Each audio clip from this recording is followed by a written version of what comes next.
Inilagay ni Daniel Padilla ang kanyang Chevrolet Corvette Stingray C7 para ibenta.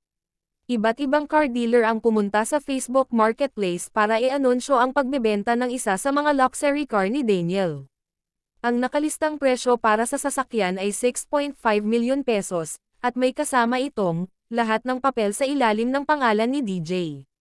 Binanggit din ng ilang iba pang mga post sa Facebook na ang odometer ng kotse ay nagpakita lamang ng 20,000 kilometro sa mileage.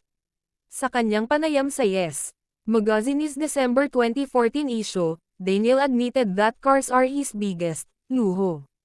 Noong panahong iyon, nagmamay-ari na si Daniel ng pulang Ford E150, Honda Zoomer X scooter, at Polaris 4X4 all-terrain vehicle, ATV. Bilang karagdagan sa kanyang pulang Corvette Stingray, mayroon ding matte na itim na Corvette Stingray na nakapark sa kanyang garahe.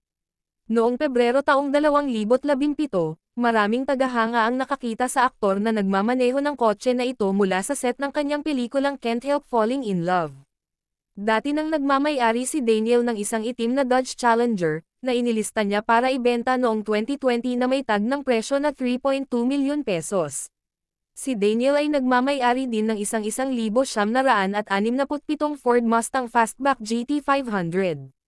Matatandaang noong Agosto taong 2020, nabangga ng isang tricycle ang likod ng kanyang sasakyan. Pero imbes na magalit, hindi na hiniling ni Daniel ang tricycle driver na magbayad ng danyos, at sa halip ay binigyan niya ito ng pera.